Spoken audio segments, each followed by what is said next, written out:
Auzubillahiminash-shaytanir-rajim. Bismillahir-rahmanir-rahim. Welcome to our YouTube channel Alhamd Digital Academy. तो आज की इस वीडियो में एक तो हमने डिस्कस करना है इंग्लिश क्लास 10th का पेपर पैटर्न और साथ ही साथ आप लोगों के साथ हम शेयर करेंगे एज अ सैम्पल पेपर ताकि आप लोगों को आइडिया हो सके कि किस तरह से पेपर आता है और आप लोगों ने किस तरह से प्रिपरेशन करनी है। According to board pattern paper 75 marks का होता है, उसमें से 19 मार्क्स का आपका पोर्शन एमसीक्यूज पे मुश्तमिल होता है जिसके 4 पोर्शन होते हैं। फर्स्ट पोर्शन में करेक्ट फॉर्म ऑफ वर्ब आपसे पूछी जाती है फ्रॉम इंग्लिश ग्रामर PCTB से। इसका पेज नंबर आपने 161 से 166 तक प्रिपेयर करना होता है और इसमें से 5 मार्क्स का पेपर पूछा जाता है। जबकि बी पोर्शन में से वर्ड विद करेक्ट स्पेलिंग्स, ठीक है, फ्रॉम टेक्स्ट बुक ये आता है और इसमें से 4 मार्क्स का पेपर आपका बनता है। सी पोर्शन में आपके पास करेक्ट मीनिंग, सिनोनिम्स, एंटोनिम्स हो गया, ये पोर्शन आता है और इसके भी मार्क्स 5 होते हैं। और डी पार्ट में आपके पास आता है correct options according to grammar, तो ये भी 5 मार्क्स का आपसे पूछा जाता है।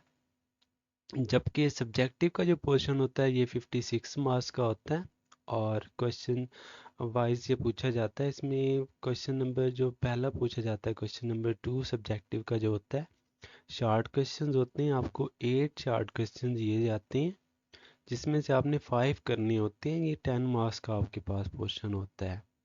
जबकि क्वेश्चन नंबर 3 जो होता है उसमें ट्रांसलेशन ऑफ पैराग्राफ होती है इनटू उर्दू। आपको पैराग्राफ दिए जाते हैं 2 या 3, उसमें से आपने एक पैराग्राफ की जो है ट्रांसलेशन करनी होती है। ये 8 मार्क्स का होता है। क्वेश्चन नंबर 4 आपसे समरी या स्टैंजा ऑफ अ पोएम पूछा जाता है, ये 5 मार्क्स का होता है। क्वेश्चन नंबर 5 में आपको 3 ऐसे दिए जाते हैं, आपने उनमें से कोई एक ऐसे लिखना होता है और वो 15 मार्क्स का होता है। उसके बाद डायरेक्ट एंड इनडायरेक्ट का पोर्शन आता है इंग्लिश ग्रामर से ही, पेज नंबर 169 टू 175 तक। तो इसमें से 5 मार्क्स का पेपर बनता है आपके पास।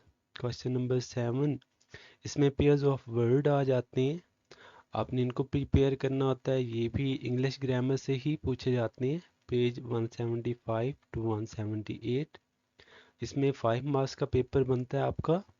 नेक्स्ट होता है translation from Urdu to English और ये भी इंग्लिश ग्रामर से ही पूछा जाता है, पेज 137 टू 147। ये 8 मार्क्स का होता है।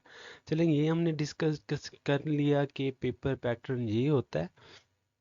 अब एज अ सैम्पल आप लोगों को हम दिखा देते हैं पेपर किस तरह से होता है, किस तरह से पूछा जाता है। फर्स्ट ये आप लोगों के सामने MCQs शो हो रहे हैं। MCQs का पोर्शन कुछ इस तरह से आता है जैसे मैंने आप लोगों को पहले बताया, करेक्ट फॉर्म ऑफ वर्ब आता है। इसमें 5 मार्क्स का पेपर बनता है। देन आपके करेक्ट स्पेलिंग्स आ जाते हैं, वो 4 मार्क्स का होता है। आफ्टर दैट करेक्ट ऑप्शंस होते हैं आपके पास 5 मार्क्स का, आपने उसको करना होता है। And then at the end आपके पास आ जाता है ग्रामर पोर्शन, तो उसमें से भी 5 MCQs पूछे जाते हैं आपसे। और इसके बाद सब्जेक्टिव आ जाता है पोर्शन। क्वेश्चन नंबर 2 में जैसे मैंने आपको बताया है, आपको 8 क्वेश्चन दिए जाते हैं, आपने 5 अटैम्प्ट करने होते हैं और उसके मार्क्स कितने होते हैं 10। और इसके सेक्शन 2 में ट्रांसलेशन आ जाती है, जैसे मैंने आपको कहा है पैरा दिया जाता है, आपने उसकी ट्रांसलेशन करनी होती है।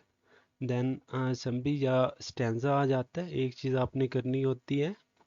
आफ्टर दैट ऐसे पूछा जाता है आपसे, 3 दिए जाते हैं, आपने एक अटैम्प्ट करना होता है। और इसके बाद आपसे डायरेक्ट इनडायरेक्ट पूछे जाते हैं, 8 गिवन होते हैं, आपने 5 करनी होते हैं। सेम एज इट इज़ आपसे पेयर ऑफ वर्ड पूछे जाते हैं, उनको आपने करना होता है। एंड 8 पार्ट पे आपसे ट्रांसलेशन होती है पैराग्राफ की, ये आपने करनी होती है। या सेंटेंस लिखना होता है फॉर इंग्लिश मीडियम जो बच्चे होते हैं उनके लिए। होप सो और आप लोगों को तमाम चीज़ें क्लियर हो गई होंगी। अगर आप लोगों को हमारी वीडियो अच्छी लगी है तो इसको ज़रूर लाइक और सब्सक्राइब कर दें। जज़ाकल्लाह।